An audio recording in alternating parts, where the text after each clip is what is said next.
Donc je parlerai de façon brève du rapport texte-image ou verbe-image dans l'humanité et la société d'une façon générale, et après on abordera la partie qui nous intéresse vraiment et qui est la médecine. Mais je crois qu'on va retrouver les mêmes évolutions et les mêmes démarches intellectuelles et les mêmes conflits entre l'image et le verbe, que ce soit dans la société ou que ce soit en médecine.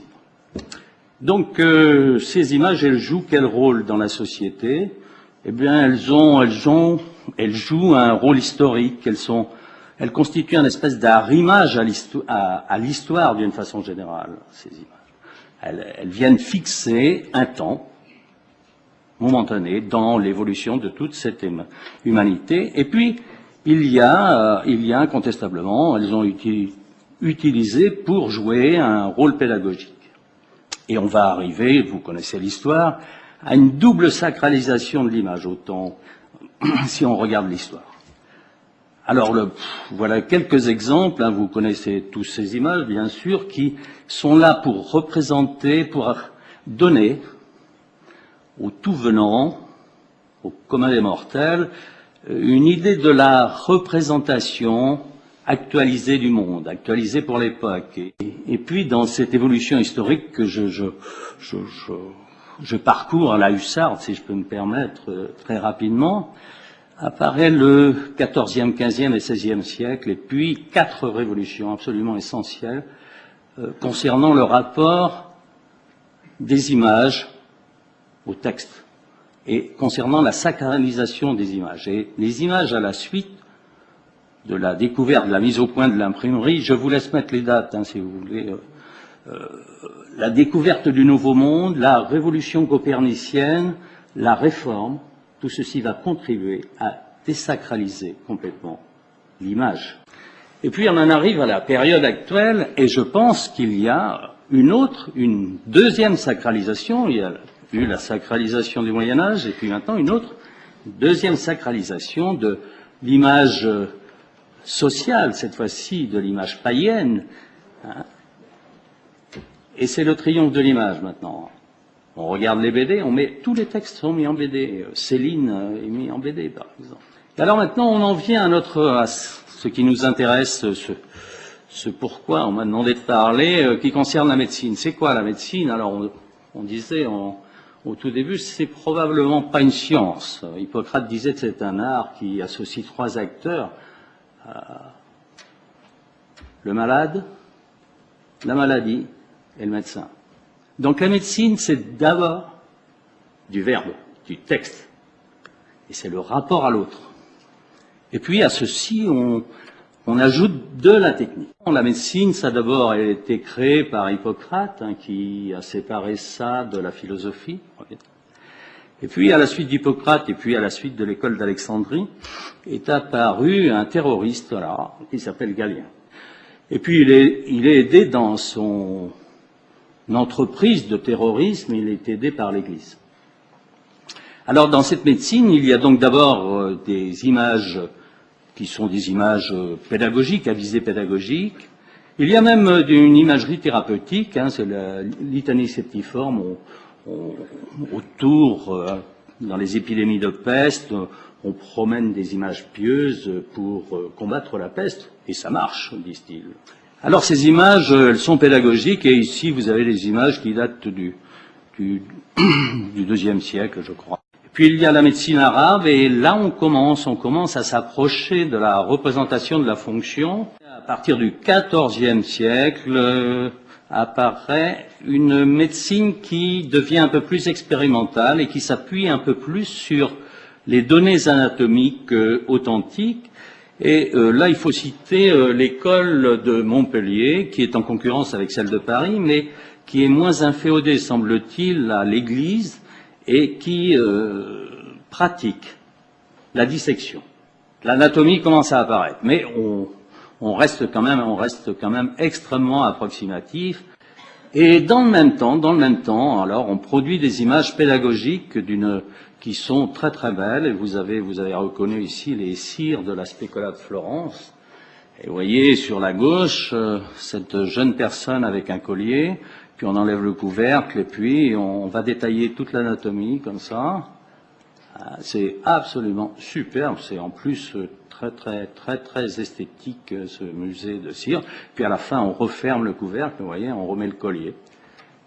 À partir de Bichat et jusqu'à Charcot, va se mettre en place ce qu'on appelle la méthode anatomo-clinique, et qui va absolument sacraliser le texte. C'est l'examen du patient, c'est ça le texte, c'est l'observation, ce qu'on va appeler l'observation clinique. Ça consiste à écouter le patient, ça consiste à l'interroger, ça consiste à l'examiner, et c'est ça la médecine. C'est ça la médecine, et ça va triompher jusqu'à Charcot. Il va complètement sacraliser cette démarche médicale. Et à sa suite vont se former tous les grands sémiologues que nous avons connus. Cette sémiologie est restée, a été complètement sacralisée, et on peut dire, on y reviendra peut-être tout à l'heure, elle a vitrifié complètement, fossilisé complètement la pensée médicale. En 1895, comme vous le savez, là on aborde l'apparition de la vraie imagerie médicale, les ombres chinoises dont on parlait tout à l'heure, avec Röntgen. Vous avez reconnu Röntgen. Sur la droite, vous avez reconnu la main de Madame Röntgen. C'est la première radio qui a été faite. Donc il y avait, depuis l'apparition de cette imagerie en 1895 jusqu'à 1972, il y avait ce que j'appelle une sacralisation du texte. C'est-à-dire que lorsqu'il y avait un désaccord entre la clinique, c'est-à-dire le texte, et l'image, c'était toujours la clinique qui l'emportait. L'image avait systématiquement tort. Et la place des radiologues, d'ailleurs, était extrêmement misérable dans le corpus médical. On les appelait volontiers, les cliniciens les appelaient vraiment volontiers les photographes. L'imagerie médicale ne pesait d'aucun poids sur la décision finale, sauf bien sûr pour des choses évidentes qui étaient les fractures et éventuellement les atteintes pulmonaires au moment de la tuberculose. L'histoire va radicalement changer avec l'apparition des techniques nouvelles en 1972. Et maintenant, on va sacraliser l'image numérique. On va sacraliser l'image numérique avec quoi? Avec quoi comme engin? Alors on ne va pas détailler toutes les performances, je vous le dis encore une fois, avec une énumération triomphante, mais chacun de vous ici, même s'il n'a jamais vu de scanner de sa vie, voit bien qu'il y a quelque chose d'anormal, c'est ce qui est blanc, qui est anormal. N'importe qui peut reconnaître ça. On commençait, avec le scanner, à voir le parenchyme et non plus à regarder entre les mailles. Et ici, je vous montre les images qui sont obtenues actuellement en routine en utilisant une imagerie par résonance magnétique nucléaire. Vous voyez la qualité de ces images anatomiques qui sont extrêmement criantes de vérité, qui sont comme des dessins anatomiques. Cette fois-ci, tout a changé. Tout a changé avec ces images, tout a changé parce que on a vu dans un premier temps, jusqu'à l'arrivée du scanner, que le texte avait toujours raison. Cette fois-ci, le texte a tort, et c'est l'image qui triomphe. Tout a changé parce que la précision de ces techniques est telle qu'elle invalide très souvent la clinique. Donc ça, c'était les images anatomiques. Mais on fait mieux encore pour aller dans le triomphalisme, là, on fait beaucoup mieux. On commence maintenant à explorer la fonction et on est capable d'explorer et d'activer le cerveau et d'illustrer l'activation du cerveau. Et vous avez ici la comparaison entre des témoins qui sont sains et des dyslexiques. Et vous voyez qu'il y a incontestablement des différences dans les zones d'activation. Tout se passe comme si le cerveau normal fonctionnait à l'économie. Et dès l'instant où il y a un désordre, les aires sollicitées s'agrandissent. Et maintenant, les choses continuent à évoluer, et la tendance actuelle est d'évoluer vers ce qu'on appelle l'imagerie cellulaire. C'est quoi l'imagerie cellulaire? Ça consiste à trouver un vecteur qui va se fixer électivement sur une certaine catégorie de cellules, qu'elle soit normale ou qu'elle soit pathologique. Et il y a toute une démarche qui se fait actuellement, qui s'appelle donc l'imagerie cellulaire ou l'imagerie moléculaire, et qui vient encore augmenter les performances de cette imagerie médicale. Alors, cette imagerie triomphante, qui encore une fois invalide le texte, elle a des dangers, parce qu'elle détecte des choses alors qu'il n'y a aucune symptomatologie, c'est-à-dire qu'elle invente des maladies, alors qu'il n'y a pas de malade.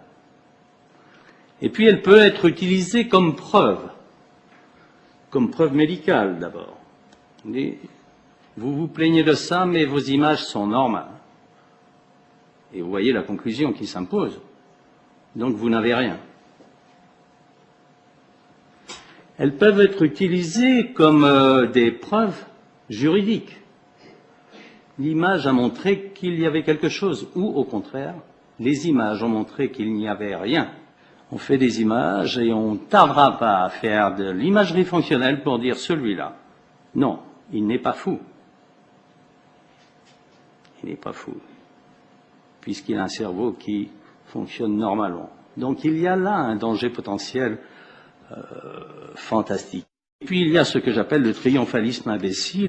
On illustre le fonctionnement du cerveau, mais on illustre ce faisant, on ne voit pas ce que pense la personne. Alors que certains prétendent, ça y est, on y touche, on y va. Maintenant, ça y est. On a tout compris puisqu'on on est descendu jusqu'au niveau moléculaire dans le fonctionnement cérébral. On a tout compris. On n'a rien compris du tout. On n'a rien compris du tout. Eh bien, pour la médecine, je crois que la médecine, elle reste, on l'a dit au tout début, c'est d'abord du texte, c'est le rapport au patient, bien entendu. Et ça, il est tout à fait indispensable de conserver, bien sûr, ce rapport. Mais, je pense qu'il faut élaborer, enseigner et pratiquer une nouvelle médecine. Ça veut dire quoi? Ça veut dire que il faut se rendre à l'évidence, les images sont d'une puissance diagnostique phénoménale actuellement. Et il faut donc abandonner cette méthode anatomo-clinique que nous avons apprise. Et dès qu'apparaît un signe ou un symptôme suspect, il faut faire l'imagerie. Et ensuite, il faut dialoguer avec cette imagerie et revenir à la clinique